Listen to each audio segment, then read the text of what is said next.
This is quickly becoming one of the most important seasons in the history of Nebraska football. For the first time in over a decade, the Huskers are in prime position to get back to national relevancy and to compete for a college football playoff spot. But with all of the optimism, there's also a lot of concern. So I recently polled you, the fans, and I asked, what are your biggest questions for the Huskers going into 2025? So in today's video, I'm going to answer all of them in detail. What are the biggest hurdles the Huskers need to jump over? What are the biggest concerns that we need to address now? And then, how can Nebraska finally live up to expectations and become one of the best teams in all of America? So really quick, this is a jam-packed video going over all of Nebraska's concerns. You're going to want to watch the entire thing. Hit that like button if you're fired up. And also, we're getting so close to 12,000 subscribers. So please, if you enjoy daily Husker content, it would make my day. Please hit the subscribe button. Help us at 12K. Thank you so much.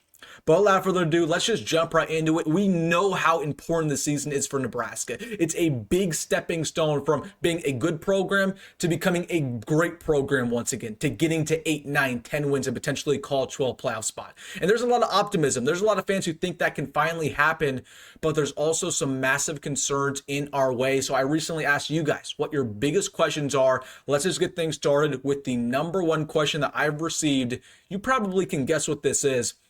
How can Nebraska finally win close games this year? Because this is something that has plagued the Huskers, not only with Matt Rhule, but with Scott Frost, with Mike Riley. And we even go back to last year. We look at last year as a great step in the right direction. We finally won a bowl game. We had some big wins in there, whether that's against Colorado or Wisconsin. But if you go back to last year's results, we were 1-5 in one-score ball games.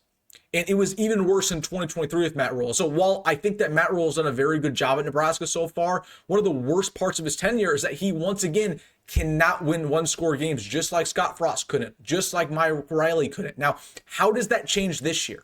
Because it feels like Nebraska, they're always able to compete against teams like Ohio State, Penn State, Michigan. It's always going to be a close game against those type of teams. But when the game gets tight, we always find a way to lose. It's not just against Ohio State. It's the same deal against a team like Northwestern, Maryland. That'll be a very close game. We should be beating that opponent. Once again, fourth quarter tight, and we crumble. So no matter who we're playing, how can we finally win these close games? Well, there's a couple things that I think are finally going in Nebraska's favor this year. Number one, I think that Nebraska, they are finally building a culture of winning. Now, when the game gets tight, in the past, the Huskers, you can just tell by the body language on the sideline, everybody has their head down. They have no confidence in themselves, their peers, and the coaching staff. And that's why we've always lost, is because we feel like we're going to lose. When something finally goes against us, we crumble. That's why the only times in the past Nebraska's really won football games is when they're dominating from the very get-go, whether that was against Colorado, whether that was against Wisconsin. The only times they ever win are when they dominate the first half and the result of the game isn't in question. But when the game's actually tight, they have no confidence. Now, I think Nebraska, they're finally building this culture of winning, and the only way you can do that is by winning and more. So if Nebraska starts off the season hot, they blow out Cincinnati, they blow out Houston Christian, they blow out Akron, they potentially get a big win versus Michigan, I'm not worried about their confidence. I think the confidence is already sky high. Number two, I think Nebraska, the coaching staff is finally fit. You bring in a guy like Dana Holgorsen for game planning purposes. You bring in a guy like Phil Snow for game playing purposes. So we're finally going to be able to game plan and get some of these elite teams. Dana Holgorsen's going to make the right play call at the right time. You couldn't say that about Marcus Satterfield. Matt Rhule's going to be better when it comes to situational awareness, when it comes to his clock management, because that was not very good in the past. So I think winning culture's there. The coaching staff's there. And then last but not least, the things that we've been practicing the most so far in practice this year have been situational football, right? When the game gets tight, these 2-minute drills, these red zone football situations, how can we capitalize? Okay, that's something that was a point of emphasis this year throughout spring ball, throughout summer, and obviously it's going to be a big point in fall ball. So those are three things that are working in our favor, and for that reason, when the game gets tight, maybe it gets to Michigan State, maybe it gets to Minnesota, maybe even it gets to Penn State, I think Nebraska can finally be in a position to win those football games and not crumble like they have in the past. Then, big time question I've received from a couple of viewers. If you had to pick, who do you think is going to be the biggest unknown breakout player on this roster, a guy who potentially cracks the 2D, potentially even starts as the year progresses and becomes one of the better players, not only on this team, but potentially in the conference. Now, I couldn't just pick one guy. So I basically am going to give you 5 players who I think could break out and that you're going to want to know the names of. So Jordan Ashow is one on the defensive line that's going into his second year. That was a complete steal coming out of high school. He played a lot, specifically in the bowl game last year. Watch out for that name from Nebraska because he's a guy who is one of the better pass rushers on our team, put on a lot of good weight. He can play 3 technique, he can play jack. Coaching staff really likes him, so watch out for that name, especially in a wide open defensive line room. You got Larry Tarver, who I've been continuing to hype up. I just don't think he gets enough respect. He's super athletically gifted. He's a true man-to-man corner. He can play in the nickel. He can play out as a boundary corner as well. You might even be able to put him at free safety. So Larry Tarver, somebody I think will shine with more opportunities this year. You know, I got 2 wide receivers, so I'm looking at Demitrius Bell. You guys already know how I feel about Demitrius Bell. I think he's going to shine, win healthy. Jaden Doss is somebody that, you know, God forbid this wide receiver room gets banged up. I think he's going to step up and play very, very well. And then last but not least, Markway. Nobody ever talks about Markway. You're always talking about Heinrich Haarberg. You're always talking about Luke Lindenmeyer, even Carter Nelson. Markway might just be the best tight end on this roster. People always forget about him, so watch out for that name. Then, big time question I received. In your opinion, what is the most concerning position or group on this team not named the running backs?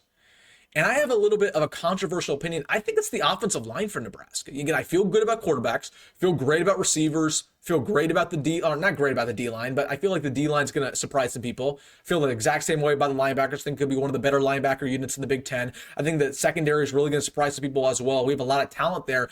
The offensive line, in my opinion, is really concerning. And there's a couple reasons. Number one, you have a tackle issue. You have Elijah Pritchett, who was very bad for Alabama last year, and while he's very athletically gifted, who says that he finally lived up to expectations? And that's your left tackle who you're paying over $1 million. You can't afford for him to be bad. And then at the right tackle position, you have probably Teddy Prohaska, who's had so many injuries throughout his career. Can he finally stay healthy? So you have a kind of an issue with the tackles. And then with the offensive line, you have some depth issues, right? You have a bunch of younger players there like Grant Bricks, like Preston Tamoa, like Sam Sledge, that although I think they've been balling out in practice, and of course they were former 4-star guys, it's just a little bit concerning with them not having really much any game experience. Who says they go out there and they don't, not look very good? It's one thing to look good in practice, but a lot of times it doesn't actually translate to the football field when you're playing against different Big Ten opponents. So I think the depth is a little bit scary, right? Not a lot of experience there. And then the tackles obviously are the big thing I'm looking out for on this offensive line. Then another big question I got: what is the offense going to look like with Dana Holgorsen? Because we know it's going to look a lot different from last year's smash mouth football with Marcus Satterfield. There was a couple personnel sets where we had Ty Robinson, Elijah Judy in at fullback, Dante Dowdell running up the middle. And while that was beautiful football, I would be shocked if we see that this year. That's just not going to happen. Listen, Dana Holgorsen's offense, I don't want to call it an air raid, but it's going to be pass first. Just get used to that, especially the first couple weeks of the season. Now, at the back half of the year when it starts getting cold, yeah, we'll start running the football more. We're going to be very flexible. But, when we play Cincinnati in Arrowhead, I expect Nebraska to throw 60% of the time. Genuinely, I think that's exactly what's going to happen, especially with especially with Dylan Raiola and his progression. So it's going to be a lot of quick passes, a lot of screens, a lot of little slants over the middle, in routes, out routes, right? Plays to get the ball out of Dylan's hands very quickly. You're going to use your running backs in different ways, again, through those little screens. They're going to be blocking a lot. They're going to be active in the passing department. So just know a lot of more quick passes that are in replacement of a lot of these runs that we would see in the past. And then just know it's going to be a lot of shotgun. We're really never going to go under center. And we didn't really go under center at all last year anyways. Then, which freshman plays the most for Nebraska is a question I've received from a couple people. Now, there's a couple names who I'm just going to start off by saying these are the guys who I expect to play. So these are the 6 or so players who we can talk about: Cortez Mills, Isaiah Mozee, Jeremiah Jones, Cade Petruzek, Bryson Weber, and then last but not least, Jamarion Parker. Those are the 6 players who are going to get on the field this year and have an opportunity to have their red shirt burned. Now, of those 6, who do I believe plays the most? And I think it's going to be Isaiah Mozee. I truly believe that. Now, I'm also going to say Jamarion Parker in there with a caveat.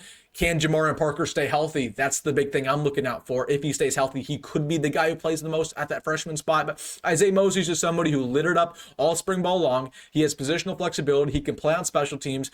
He's probably the 5th or 6th wide receiver on this depth chart right now. So I see no reason why Isaiah Mozee is not going to play in about 12 games. He's further along in his development than Cortez Mills. I think he's going to be balling out, but also Jamarion Parker, somebody who I'm definitely looking out for if he can finally live up to expectations and stay healthy. Then, what is Nebraska's biggest trap game? Because I always tell you guys this, in order for the Huskers to be a successful team this year, it's not necessarily about winning the big games, beating Michigan, beating Penn State, even beating Iowa. It's about taking care of the games that you're supposed to win. So what's the biggest trap game? What's the game that we need to circle down and say, hey, we cannot afford to lose this one? I think there's a couple. Minnesota is obviously the biggest trap game right now on the schedule. You play them Friday night. We've had a lot of we haven't had a lot of success against Minnesota in the last couple of years, especially at their place. Haven't beat them since 2018. Matt Rule's first ever game at Nebraska got exposed against PJ Fleck. So listen, that's going to be a very concerning game. We're on the road the week prior against Maryland. Night game there in Minneapolis. That's going to be tough. So definitely worried about that Minnesota game. Then that Michigan State game is very concerning as well. Potentially right after that Michigan ball game. Let's say we even beat Michigan. Let's say we finally pull that big upset. Who says Nebraska doesn't, be sleepy going to that Michigan State game, not prepare at the highest level because of the hangover from beating Michigan, and they lose that one? That's another one I'm worried about. And then last but not least, the Cincinnati game is a huge trap game. You guys already know how that one's going to be. That's going to be one that Nebraska needs to win. If they lose that game against Cincinnati, the season's already screwed from the very get-go. Got to beat the Bearcats. Then, which player on Nebraska's roster has the most to prove? So not necessarily the breakout player, not necessarily the freshman, but which player on Nebraska's roster needs to prove themselves? Well, I have a couple options for it. I think Teddy Prohaska is somebody who, when he's got on the field, super talented, one of the better offensive linemen on this team, but he's just never on the field. So can Teddy Prohaska change the narrative of his career, stay healthy for an entire season, and be all Big Ten, potentially go to the NFL? That's somebody who has a lot to prove. Cameron Lenhart has a lot to prove. He played as a true freshman in 2023. He looked very good, and he honestly just didn't look great in 2024. Really did not take that step at all. Didn't look developed at all. The pass rush wasn't very good for him. The run stopping was solid, but it was always about, can he take that step, getting to the quarterback? And we didn't see that at all last year. Can he finally take that step forward, develop like the coaching staff says he has been? Malcolm Hartsock, somebody who's going into his last year of eligibility. He's played since a true freshman. He's moved around all over throughout the secondary, corner, safety, nickel, rover, wherever. He's going to probably be our starting nickel this year. I like that spot for him, but can he finally go back to that level of production that we saw when he was a true freshman? Can he finally get not double-digit interceptions, but 5-6 interceptions? Can he be that ball hawk that he once was? Can he not get burnt every single play in man coverage? He has a lot to prove. And then last but not least, Janiran Bonner, somebody who was a former 4-star, finally back at his true position of wide receiver. It's a big year for Janiran Bonner. This is somebody who had a lot of expectations coming out of high school. The coaching staff loves him. They think he's a glue guy. Okay, prove it on Saturdays. Prove it on Saturdays. We will see with him. And then I got a big question around the special teams. Is there still concern on the special teams unit with Mike Ekeler coming in? Yes or no? And I absolutely believe there is. Okay, and I think that a lot of Nebraska fans just magically think that because Mike Ekeler's here now with his, awesome history, that the special teams is just magically going to be fixed overnight, that we're going to be perfectly fine. And I just don't think that's the case. And while I think our return situation is going to be good, us on kick returns, punt returns, us going down the field and actually tackling the opposing return man, I think that's going to be just fine. I'm still very, very worried about the kicking and punting aspect of things. Going back to our starting kicker this year, it's more likely than not going to be John Hull. He had a lot of injuries in spring ball. We've seen that before. So that's concerning. Last year, he only kicked 66% from the field. And although there were some log snapping issues that were primarily the issue, again, he still missed a couple, primarily in that Iowa game where he had a beautiful snap, beautiful hold, and he just shanked it. So John Hull still has a lot to prove from a kicking standpoint. And then you even go back to the punting situation. We're expecting a lot of an Australian punter who's really never played American football, and Archie Wilson, to step up and be one of the better players in all the Big Ten. I just don't know if I'm necessarily bought into that just yet. So that's something that I'm looking out for, but hopefully Mike Ekeler can clean up the rest. And then last but not least, you probably already know what this is. One of the biggest questions for Nebraska going into this year: can Dylan Raiola actually progress to be one of the best quarterbacks in all the Big Ten? Will it happen? The first thing that I'm looking out for Dylan Raiola is just to humble himself. And I think he's already done a good job at that. He's already a very humble individual. At least that's what we've heard. Never met the man myself. But the thing about Jalyn is that he was a 5-star quarterback. A lot of times in the past, these 5 stars already think that they're the guy when they get on the campus, and they think that they really aren't going to improve any further. And I love Dylan Raiola going to all these events all the time, being basically a celebrity for Nebraska. That's a good look for the program, but he needs to get in the, he needs to get on the practice field a lot as well. He needs to get back in the weight room. He needs to define his body. So I need Dylan Raiola to humble himself, and I think he's already doing a good job with that, but I need him to continue to develop and say, hey, I'm not a finished product. Did not live up to expectations last year. And I know that I have the tools to become a top 10 quarterback, but by just sitting on the couch and, going to basketball games, that's not going to be able to fulfill that. I need to go on the practice field and get better with my coaches, with my personal trainer, with my players, and that's going to make me one of the better quarterbacks in the Big Ten. So that's the big thing from Jalyn. Can he actually humble himself? I think he's already doing that. I just need to see that on Saturdays. Now, the thing about Jalyn, and we've already talked about what he needs to improve, it's the deep ball accuracy. It's continuing to process at a high level. It's continuing to hit guys in stride over the middle with a bullet ball, not with just lofting a lazy ball, 15 yards down the field that gets picked off. It's about him, again, continuing to read Big Ten defenses at a high level. You really saw him struggle against teams like USC, UCLA as the season progressed. All that, if he can do that, he's going to be a top 20 quarterback, no problem, maybe even top 15. But when we start talking top 10 quarterback in America, it gets a little dicey. And I think it's definitely doable for him. But it's just, again, about him checking all those boxes. He needs to dramatically improve his deep ball accuracy. He needs to dramatically improve his accuracy over the middle of the field with that bullet. He needs to dramatically improve his relationship with the guys like Dane, that he knows where Dane is on the big third down. Those guys need to be best friends. Okay.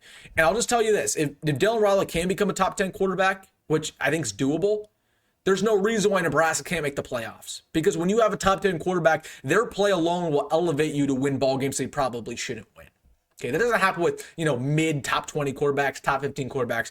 If you're top 10, if you're on the upper echelon, you can will your team to a win. We haven't had that in Nebraska in a very, very long time, since Eric Crouch. So we'll see with Jalyn. I think it's going to be top 15. Top 10's where I start to get a little hesitant. It's all about him improving all those things, humbling himself, understanding he needs to get better, building that relationship with his guys. And if that can happen, I think we're going to be just fine. So overall, those are the biggest questions and concerns I've received about Nebraska going into this year. And then the biggest question I received is, what do you think Nebraska's record is going to be? Well, I can't share with that to you guys for a couple months still. We're going to be releasing that, early August, talking about my record prediction. You guys already know Deep Dive series is going to go nuts this year. I'm excited for it. So, all right, if you made this far in the video, you know what to do. Hit that like button and subscribe. Comment your thoughts down below. What are your biggest questions and concerns for the Huskers? Hey, please hit the like button once again. Go Big Red. Go Metal Roll. See you in the next one.